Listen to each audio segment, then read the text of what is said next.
You think about the crews at the time who were on these. These were 18-year-old kids. They weren't experienced. They're young boys who were scared of being there. I'm Jared Bowen. Coming up on Open Studio, the new museum traveling through the history of war, one tank at a time. Then, during the pandemic, the Boston Youth Symphony Orchestra is the band that played on and on and on.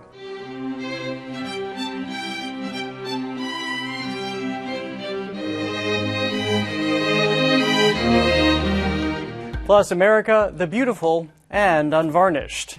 He wants to validate the people who are on the margins. It's all now on Open Studio.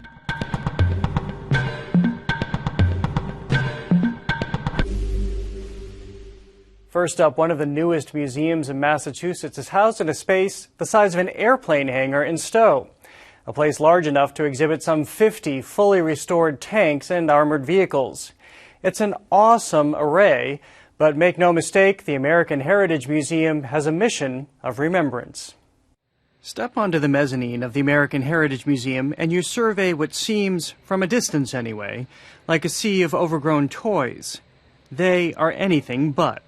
These are the vehicles, the artifacts that have the chronology of how war came about. Down on the floor, staring up at these behemoths, you find a hulking history of war. Tank after towering tank, tools of one of mankind's darkest trades. They were manned by humans, by men and women in the case of the Soviet tanks on the Eastern Front. And all of these have a remarkable story of sacrifice, of perseverance and resilience. Rob Collings is the president of the American Heritage Museum, which opened in 2019. Most of the tanks come from the late private collector Jacques Littlefield and are housed in a custom-built 65,000 square foot facility spanning this country's war record. In terms of tanks, it moves from 1917 and the first mass-produced American one to the M1A1 in use today. The collection is the best in the world of these artifacts. There are at least a dozen. They're the only examples on display in the U.S., and a handful are the only one of their type in the entire world. They're all restored, and they're running condition. So almost any of these tanks could roll out of here into the field behind us. Not only can they do. In fact, you can hear one right now. The source of the thunderous rumbling that interrupted our interview? A Sherman tank from World War II, making laps on a field behind the museum. These could land on the beaches of Normandy and drive all the way to Berlin. And you think about the crews at the time who were on these. These were 18-year-old kids. They weren't experienced. They're young boys who were scared of being there. But also, they had these mechanical skills coming off the farm, and it's a lot like a very large tractor. In non-pandemic times, the museum typically offers demonstration weekends and World War II reenactments. Helping to make those happen is Dick Moran, whom we found nearing the end of a 6-year-long restoration of a Panzer I, produced by Nazi Germany in the 1930s. It was maneuverable, it was small, two-man crew. It was the best of the best at the time. What's really interesting, if you want to look up inside the turret, you can see the machine guns in here, the hatch, the sights, ammunition boxes. And this is exactly where the museum often returns, to the deadly reality of war. To the fact that these were killing machines, not to mention literal death traps. Tanks were the most obvious and often easiest targets on battlefields. This jumbo, which lumbered through the Battle of the Bulge, still bears the scars of bombs and bullets. As mighty as they are, their crew rarely survived assaults. One day we actually went to a lecture, and this gentleman stepped up and he said, "Do you know the life expectancy of a tank crew?" And he said, if you go into battle, it was 25 minutes. And we all sank into our chairs. Wow. Colin Rickson is the museum's lead docent and a veteran of the British Army who patrolled the Berlin Wall during the Cold War. He and a host of veterans, doubling as docents, tour visitors through exhibition highlights like the Prime Mover, an artillery vehicle later driven by actor Lee Marvin in the film The Dirty Dozen.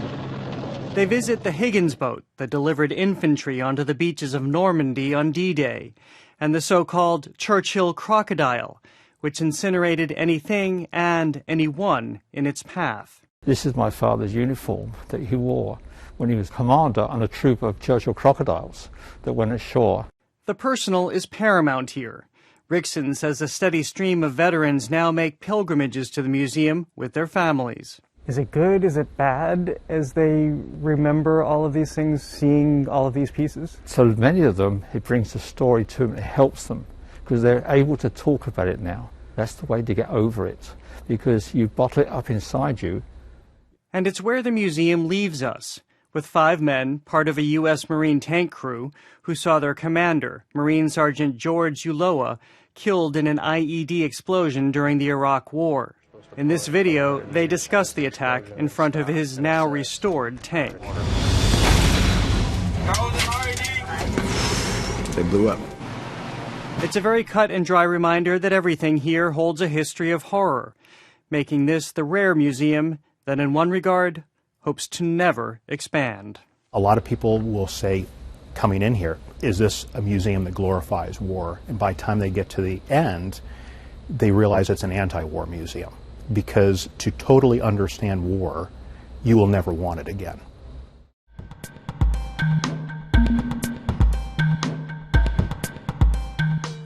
Next, the pandemic has dealt a body blow to many arts institutions, forcing them to slash budgets and programs and to lay off employees. One organization bucking that trend is the Boston Youth Symphony Orchestra.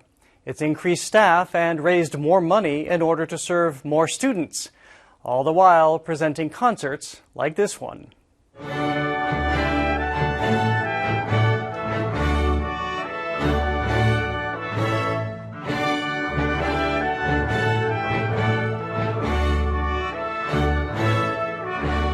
Federico Cortez, music director of the Boston Youth Symphony Orchestra. Thanks so much for being here. Thank you very much for having me here. Well, let me just start with a little bit of a pop quiz. One-word answers. How much did you lose any money during this last year in the pandemic? You won't believe it, but no. Eventually, we were ready for the worst. And actually, things went well, and no, things have gone also financially fairly well. Yes. All right, I'm going to move ahead in our pop quiz. What was the attendance like for your students? 100%, 99 And your enrollment was higher than it has ever been. All right, so that was a trick question because I knew some of the answers, which is why I wanted to do this segment. What did you guys do so right during the pandemic? And I mean, I'm very thrilled to be able to tell a good story, but we have heard about so many organizations which suffered greatly during the pandemic, but that was not the case with you. I think we prepared for the worst.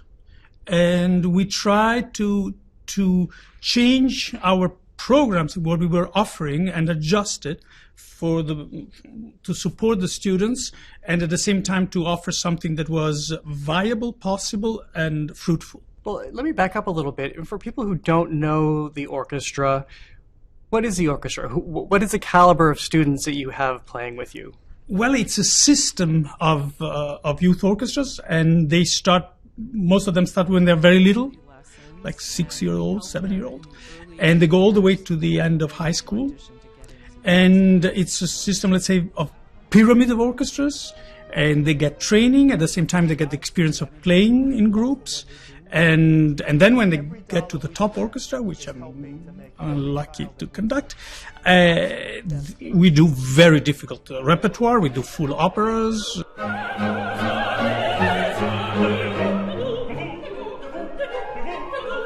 So when the pandemic hits, you decide you'll keep going. What was the thinking behind that?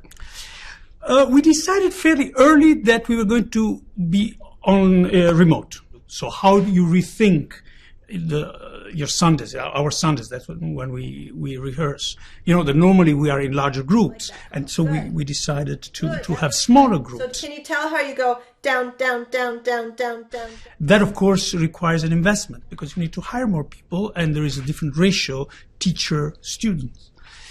and which was very beneficial in very many ways. Not only because we managed to keep all the musicians who work with us, but actually we increased our personnel. As I've covered the pandemic, I've talked to so many people, so many teachers who experienced kids not showing up to class. Obviously, people are suffering greatly. There was a difficulty in having engagement, but you kept it. What do you attribute that to? Or have you been able to talk to the students now and figure that out? First of all, it's a group of students, they really love what they do. They love music.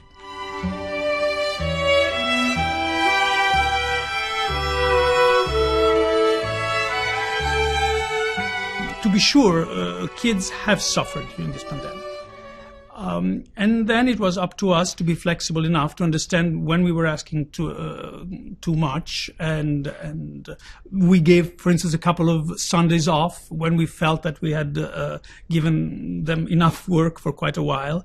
We tried to guess beforehand what they may feel. We were not just waiting for their exhaustion to react. What about, and I've talked about this over the years on this show, the healing power of music. Did you feel that came into play during the pandemic?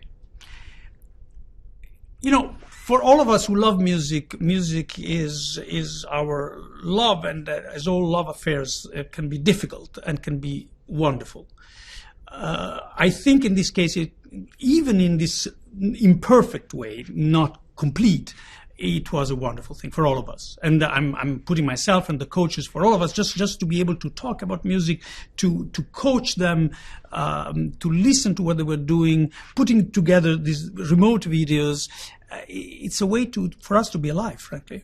What about the technical challenges of this? We saw these great videos that have come out over the course of the last year where you have musicians from all around the world in their little boxes playing, but we hear the symphonic sound come together. Of course, it doesn't come out like that. If you put a bunch of screens together, we all know how Zoom works now. It doesn't sound like that. So what did it take for you to bring the students together and the great performances that you've had over the last year? There is a sound editing work that needs to be done, for sure. And we were very lucky because we have one of our staff member who it turned out, I didn't know, was a great sound editor. So we worked together. And you just need, to align, to make sure to add a little reverberation.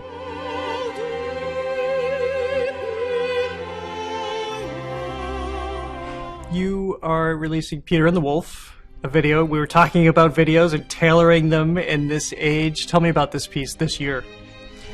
We did several videos for children. And again, what I was saying, when you do a video, you try to say, okay, I'm going to do this big effort for a goal. So we did a young person's guide by Britain. The woodwind are superior varieties of the penny whistle. They are made of wood.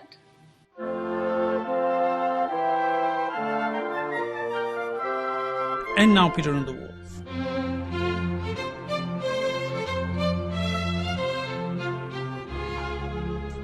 And we have been distributing the Young Person's Guide, and now we will start distributing Peter and the Wolf to all kinds of schools, children's hospitals, Boston Children's Hospital and the children's hospitals throughout the United States, senior retirement homes, all places where some music, but also music played by kids, can mean something. Well, Federico Cortez, thank you so much for being here. It was important for me to tell a positive story. We've told so many of the tough, difficult ones over the last year. Congratulations on making it work. Thank you so much, and thank you for having me.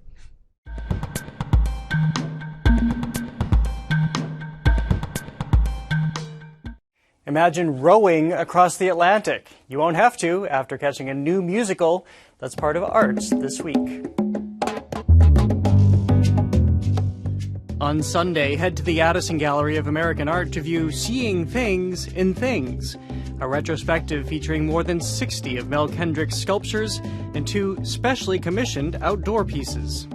Visit Mass MoCA Monday and experience Glenn Kano's In the Light of a Shadow, a collection of installations inspired by commonalities between Bloody Sunday protests in Selma and Ireland.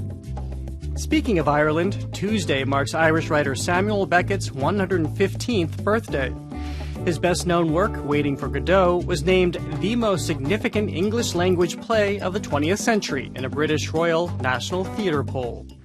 Ordinary women don't row alone across oceans. I am no ordinary woman. I feel the spirit. Tune into Row, an Audible musical presented by the Williamstown Theatre Festival on Wednesday.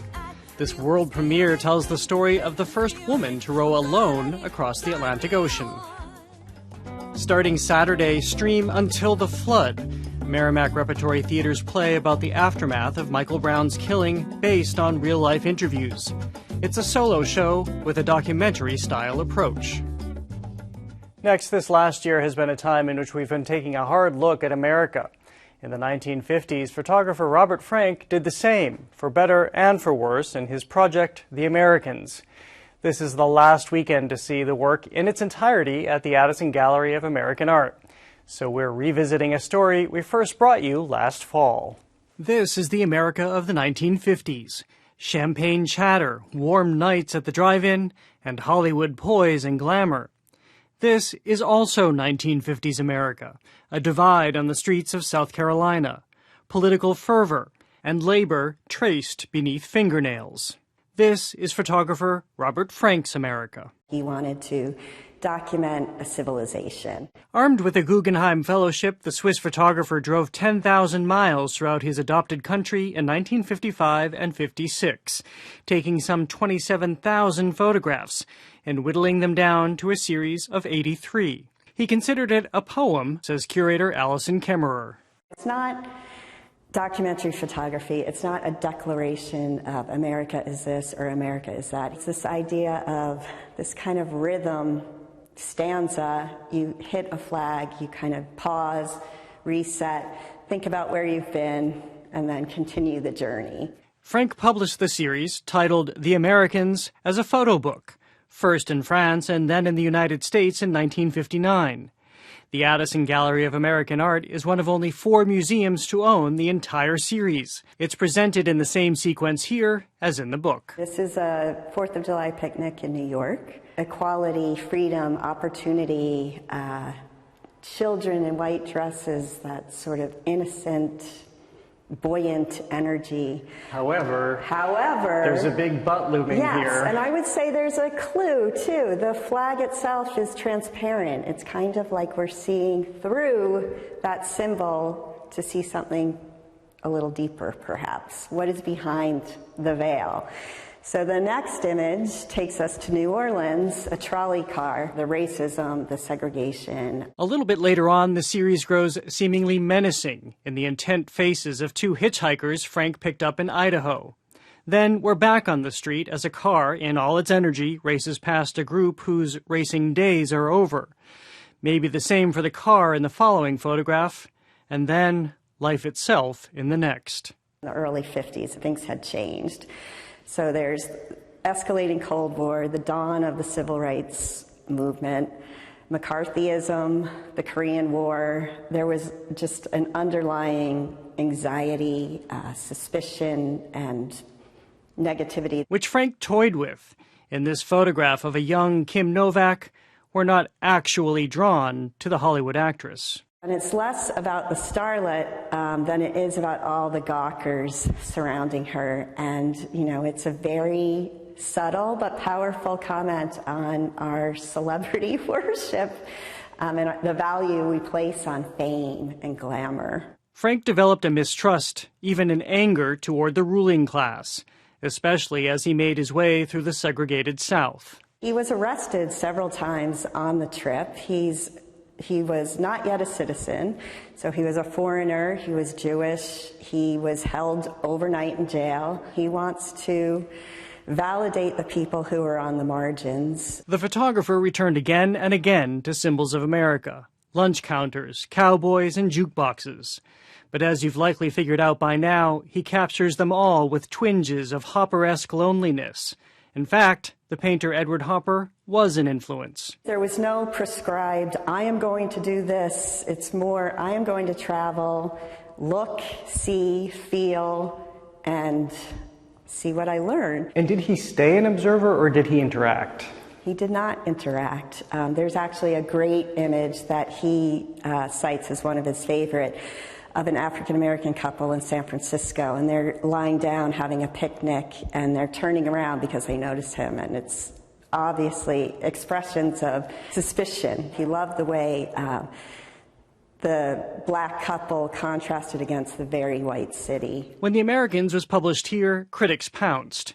At a time when Ansel Adams defined photography with well-lit, crisp images, Frank tended toward the blurred, the grainy, and the provocative. People did not like that. But at the same time, that style and that exposure of truth influenced a generation of photographers, writers, artists, and viewers. Who can still look at The Americans and sometimes see them stare right back.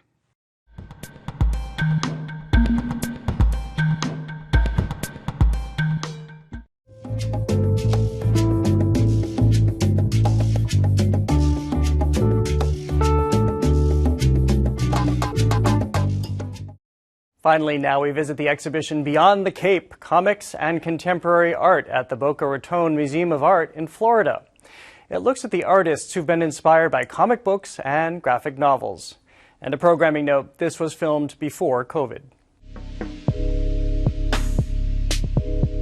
They had an urgency about them. There's something very topical.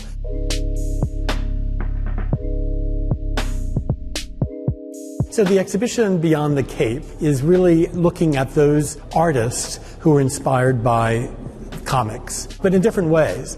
They're about the environment, politics, race relations. There are many artists like Lichtenstein and Warhol who are influenced by comics, by pop culture. But this you'll find are artists who really are telling a story that's sometimes quite deep, quite dark. Kerry James Marshall is looking at the streets of Chicago. William Wiley's Tapestry is looking at the shooting of a man who police thought he was pulling out a gun, but in fact he was pulling out his wallet. I'm finding right now in this moment, just kind of seeing my work against these other artists' work, is that they actually are speaking clearly without holding back about what is actually important to them and what's actually happening in their period of time that they are living. My name is Mark Thomas Gibson. I'm originally from Miami, Florida. I am an artist. I'm also an assistant professor at Temple University, Tyler School of Art. I kind of play with pop culture, I play with comics, I play with history, I play with like a little bits of everything. This book had a lot to do with this idea of utopia. Once I actually start engaging with the practice of drawing, then I start to formulate whatever my actual answer is about that subject. In the case, this one was utopia, and so by the end of it I actually come to an answer for myself. And I don't think I could actually find that type of answer any other way. Every page is an individual drawing, 350 of them that tell the narrative of my main character. I use as my protagonist a werewolf character, which is the idea of someone who's been traumatized but then now is a traumatizer. I think about that a lot in America, how we have a lot of that kind of continuously seems to happen, where people become traumatized by either being economically oppressed or seeing a loved one murdered or seeing culture act and respond to them as another when they are actually a part of the fabric of this country. And then that gets passed on to your kid, that gets passed on to your community. Some of them become paintings, some of them do not, most of them do not. But in this case, this would later become Library 1 and 2. I wanted to kind of show an area that had been lived in and kind of overgrown in thought. My main character in this narrative that this comes from don't really know even what time period it is he's in. So you have like a sword and kind of a hilt and a kind of a spear, but you have like books that are kind of contemporary. So there's Utopia, of course, and then there's Beloved, by the great Toni Morrison. I think about books that I've read growing up that told me something or made me think about relationships around slavery, relationships around American expansionism, all these things that we kind of think about when we're talking around America as these kind of canons of who are we, where are we? Part of what I figured out in this whole utopian thing was that it really kind of comes down to communication. It's that we have to actually work with each other to actually navigate what we want. This exhibition, I think, is yet another good example of what we have been pretty good at here, and that is to break the boundaries between these silos of art forms, where you have the graphic novel, the comic, and you have fine art. Well, here you have this sort of blending of the two. And it was kind of hard because when you would have that kind of influence in your life and you would go to an art school per se, they say, oh, that's not art, and they would throw that aside or kind of demean it or demote it. Many people throughout history actually worked within illustration, worked within political art, worked within caricature. It's really kind of embedded in art practice. And if you go all the way back to Stow and look at those like caves, I mean, there's some caricaturism kind of going on in that as well. So the way in which we kind of think through narrative and sequential art, it's always been present.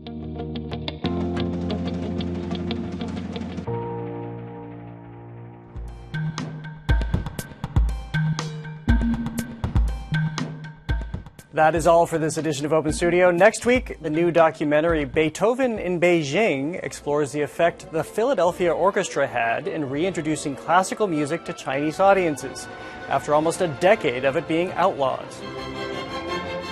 Until then, I'm Jared Bowen. Thanks for joining us. And as always, you can visit us online at gbh.org/openstudio. And you can follow us on Instagram and Twitter at OpenStudioGBH.